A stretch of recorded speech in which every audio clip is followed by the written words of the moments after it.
when it comes to love life for the 5D mystics and those who are in the enlightenment soul age group for functional adults, so people who are independent lovers. We know all about our lovely Christ consciousness, and that's the unconditionally loving integrated brain. And so when we meet love, it is always going to be a leap of faith. You take a leap of faith because you know that all people are people, but that those who have taken the time to heal their inner child, for those who did not begin life with the capacity to believe in their self, but they move into it. Okay, so love life is only going to start happening when you know how to be the authentic self. Now, some people think that there's an age. I'm going to share with you something different. It's called you knowing how to walk that walk and talk a talk like Jesus taught me. And so here's who I am. I don't change. Here's who I am emotionally, mentally. I believe in me.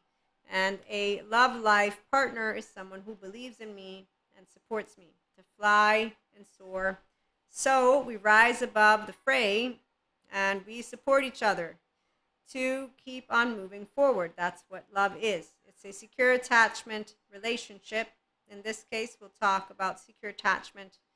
So when two people are authentically their whole self, they know how to talk because they use that prefrontal cortex, and they know the power of community is chit-chatting with authenticity.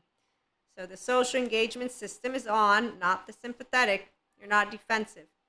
Defensive is when people are reactive. That's Cusco's. No, rest and rejuvenate is when you are your authentic self, so you don't harbor resentment, envy, jealousy, or spite. You tell someone, and that is by talking, not by assuming, not by projecting. The authentic self, we get to have straightforward, loving communication, limitless possibility. And limitless is what we actively are when we are unconscious and conscious. One, the fate of you is written by you. If you're in the 5D collective, okay, so let me specify. That means you know you don't have to go it alone. Also means, though, you look back on your childhood, and if you did have that unkindness from childhood trauma, you are working with that, and that's why you know I'm not going to project my trust breaks on humanity or person or people. Okay, so you share actually your childhood trauma with that love life partner or partners, and you learn and are consistently learning. I'm self-regulating. Here's what I'm doing. I want to keep self-regulating here too. So the responsibility is not to bring in a mood and to take away. No, it is to actively share the thoughts and emotions that take place with a nervous system that does what any restorative embodiment, self-aware, accountable, and regulating person, which is where the inner growth mindset and people who come for personal development and self-help are. Means you know there's no laundry. So love life is easy because I enjoy you for who you are and you enjoy me. And you know how to be your own safe haven, secure base. And I know how to be my own safe haven, secure base. So I know how to tell you, here's my story, here's what I'm feeling, here's what's happening. And I know how to, if I'm having a moment, basically, let's say I'm having a panic attack, or I want to cry, or I'm mad, whatever it is, I'm going to be able to come to you and know that you can be there for me. But that's the part of where safe haven, secure base is a attachment relationship, and that's where people will want to ensure that this is what is desired by both. And so while for some people they're unaware of how to chit chat about this, I can tell you it's not hard because you don't have to chit chat. It is actively going to be something the amygdala of the person will take note of. And then the amygdala will also not be the one-stop shop, because to be a person, to have capacity to be your safe haven, means that they have compassion in the forefront. So love life is when you are securely attached within your own body, you have a sense of self, and you know your sense of self, and you know how to say, this is what I'm thinking and feeling, and you're a differentiated self in fact.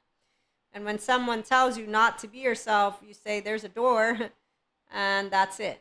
Basically, no, that's not it. But in this case, if I am a person who has an emotional moment and I'm coming to you, and I notice that you are brushing it under the rug, you're not taking the time to get on a phone, to call me, or to write me about it, or, like you're not interested, if you will. I know that there's a lack of interest in supporting me. So what I'm trying to say, it's counterintuitive.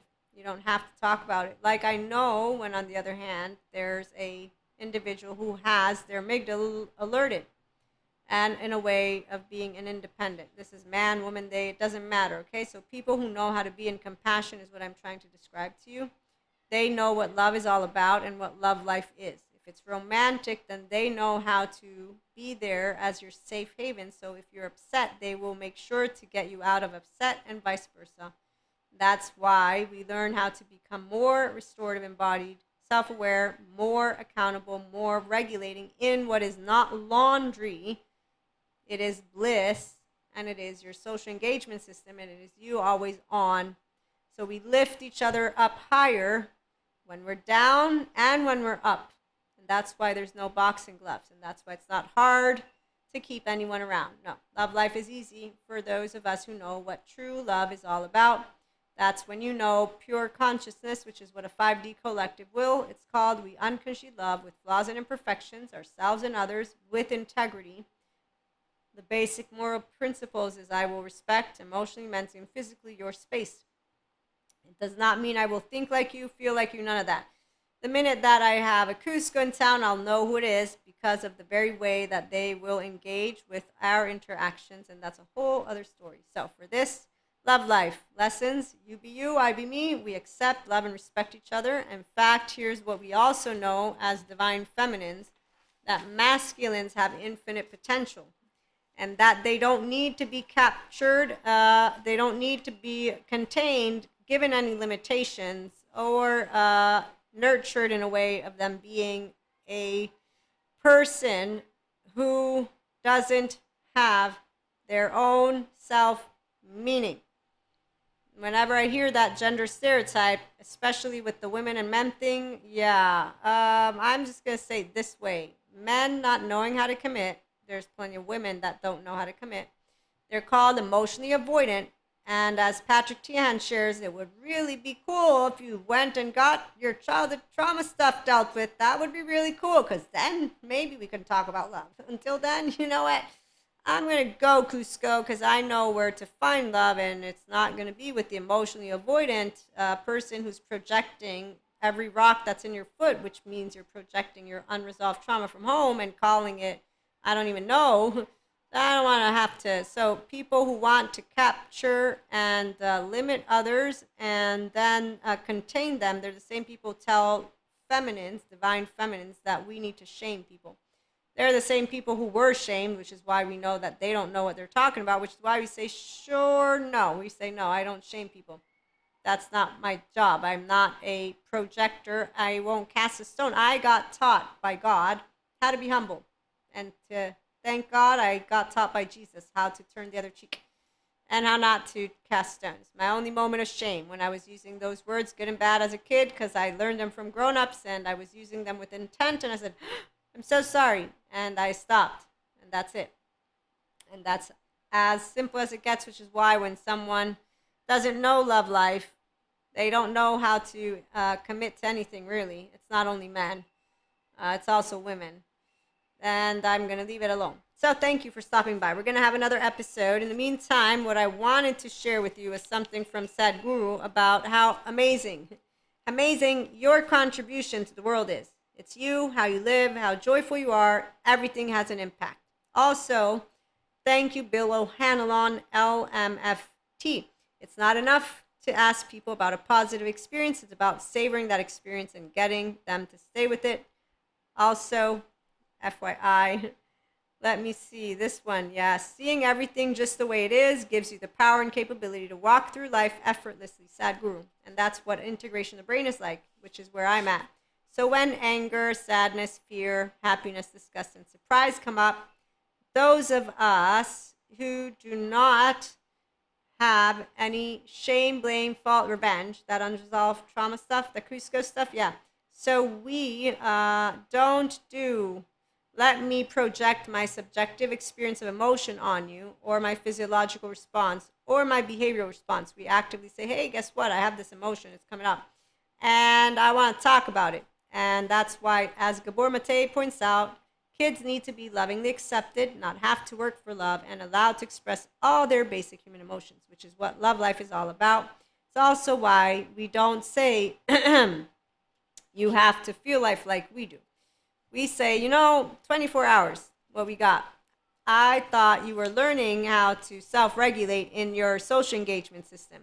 Or I guess you want the human suffering love Zen master who tells you about laundry in your body.